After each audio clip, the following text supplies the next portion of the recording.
I would like to thank Mrs. Koiki for this vision. It's a really great one because it's not every day you see someone having a vision that spans years. I remember vividly always running to the library to read a book or something. And then when I look at the author's name, I'm like, wow, I want this for myself.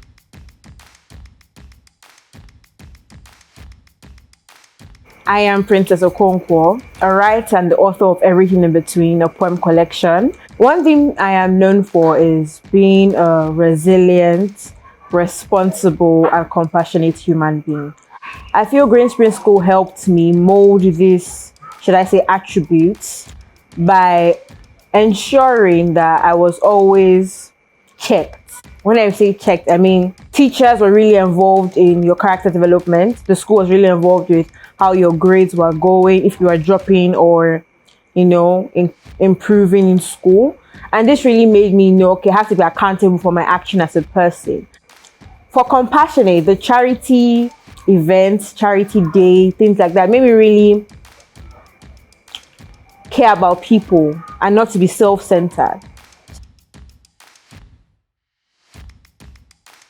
So my favorite memory that includes Greensprings School was one where we had this basketball tournament or a competition. I can't really remember.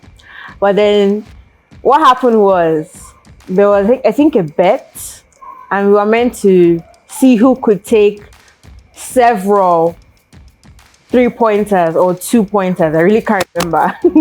And then funny enough, I was the one who won the bet. I think I took like 7 shots, straight shots, clear shots in the basket shots, and it was amazing because no one was expecting it to happen.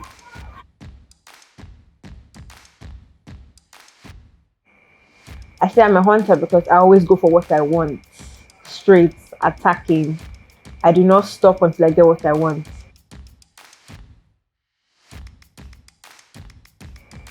I feel they should teach money in school. It's paramount. I believe so because a lot of adults out here have terrible money habits, terrible money paradigms, mentality, beliefs. So I will be very glad if the same way we have things like Gallup, we can have sessions about money, saving habits, how to invest, type of investments, budgeting, expenditure, your net worth, things like that. I feel like it's going to change lives, really. And then perhaps the gap between employment rates in Nigeria can actually reduce when these things are taught in school. Before, while in Greensprings, I was terrified of failing, and it made me leave. I wouldn't say on edge, but then I wasn't even leaving. I was just, okay, you have to do this because you know you're good at it and you know that you won't fail. You can't do this because the probability you're going to fail, failure is a no. So I was really scared of trying different things and stepping out of my comfort zone in school. But then after graduation, I started reading more self-help books and learning that failure is normal. It's normal to fail. It's better for you to try and fail and know that you tried than not doing anything at all. And I believe one instance that really shocked me into that mentality was the graduation. When we were graduating, the song we were meant to sing, they called people to audition for lead singers. And I knew that probably I cannot sing or my voice wasn't that good. But I stepped up and obviously it was terrible. My voice was cracking. I was on the verge of tears. Everybody was looking at me like, why did she come out? But then after I was done, I felt this happiness that yes, I tried it, I did it. I know it was terrible, but I ticked off my goal. I want you to write. Just write. Don't think too much. Just keep writing, keep writing, keep writing. So you think you are done, then you can start your editing. And obviously you can edit more than twice, 3 times, 4 times till you get what you want, the vision you see. And don't be afraid to read. Read to learn, not reading for fun. Like, for example, if you pick up a Daniel Steele book, let's say you're writing a romance novel, you can think about, oh, how did she talk about love in this line or relationships? And then you can try and fashion it into in your own way and add it to your book. It's not bad practice per se. Try going for seminars, courses on writing while you're still writing your book. It's going to make everything better for you and come out great. And do not be afraid to let your work out there. There's never too many books in the world or too many authors. What is your writing goal? You have to determine that. Do you want to be a bestseller?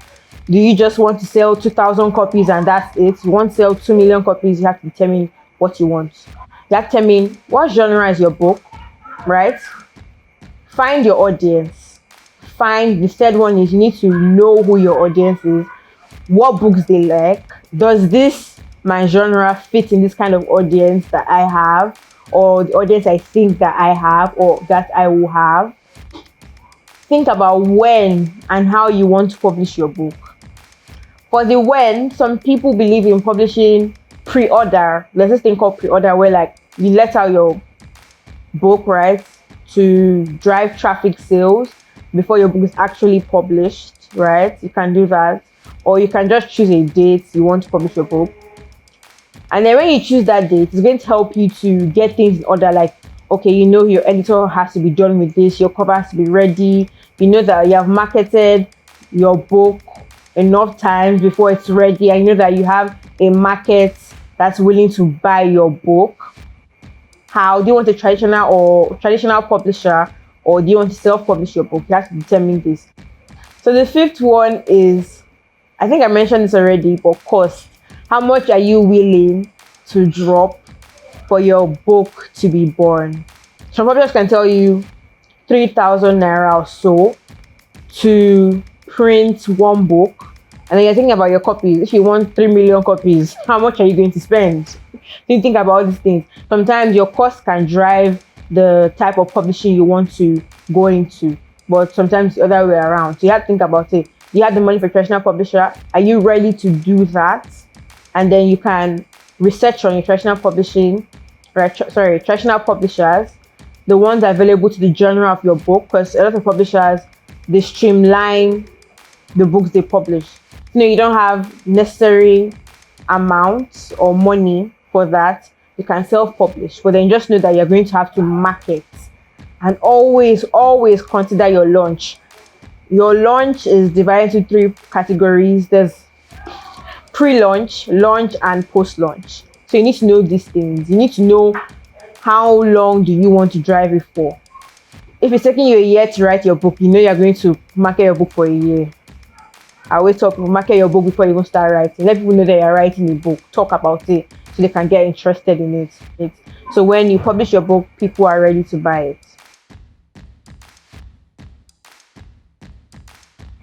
I've always been writing. Always. I just never had the courage to publish before because I had some criticism that, oh, you're not a good writer. And I was like, maybe I'm not, so I wouldn't publish this. But one thing I remember was Mr. Tanema, the elementary school librarian. She was really helpful when it comes to writing and reading. I remember vividly always running to the library to read a book or something. And then when I look at the author's name, I'm like, wow, I want this for myself. I want to see my name on a book. I want to write a story. So that really motivated me to actually, developing certain skills and writing. And I think another thing that impacted me was the English classes. It was very, I wouldn't say tedious, but then it was thorough. And it helped me with everything I know now.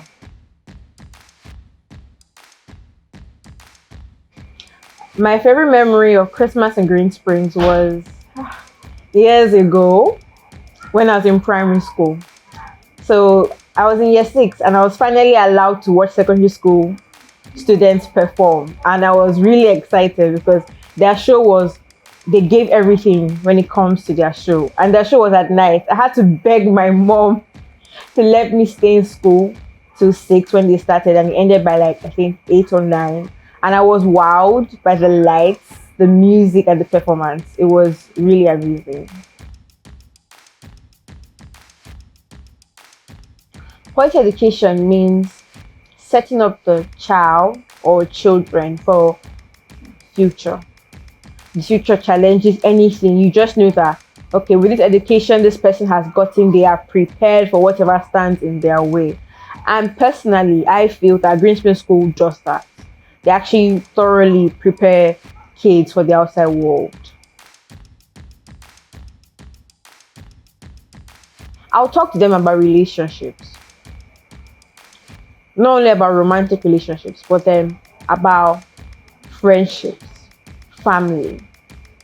I'll tell them that these people are really important to you in your life. Every person you meet, there's a reason why you're meeting them, because we have about, I think, more than 7 billion people in the world. Why can't you meet 7 billion people? You can't. There are certain people you are meeting for certain reasons. Find that reason. Value the relationship, value people, because one thing a lot of young people do not realize is death is actually not as fast we think it is. Not that we're dying anytime soon, but a lot of young people believe that they still have time, so they take their time. But then we actually don't have a lot of time. Because I can remember when I was in Greensprings School, I'm out now, I'm working, I'm doing things, and it looks like yesterday. It's the same way it's going to look. 5 years will look like it's just going to keep running. 5, 10, 15, 20, 30. You need to value people in your life so that when it's their time to leave this place, you know that okay, I did my best, and you don't have any regrets, and you don't have bad blood. People have a lot of people have a lot of young people have this sense of entitlement, but apart from entitlement, they have this belief that anyone is disposable. But I think that's wrong. I think not anyone is disposable. Yes, some people you can cut them off because they do some nasty things and they are really not good for your life during your journey in life, rather. Yes, you can cut them off, but you don't just treat people anyhow. You have to be careful with them. Really treasure your time with them. I would like to thank Mrs. Koiki for this vision. It's a really great one because it's not every day you see someone having a vision that spans years and that keeps it going. It takes a lot of willpower, and as an adult I realized that it actually does take a lot of willpower and determination for your dreams to become a reality. And I'm so grateful to her, to all the teachers in Green Springs, every single person from the cleaning staff to the head teachers. I'm really grateful to them. This was a worthwhile experience. This is my home. I've been here for years. I was here for years, rather. It's a beautiful dream, and I am constantly amazed by the expansion. It's a great one. She's slowly changing education in Africa.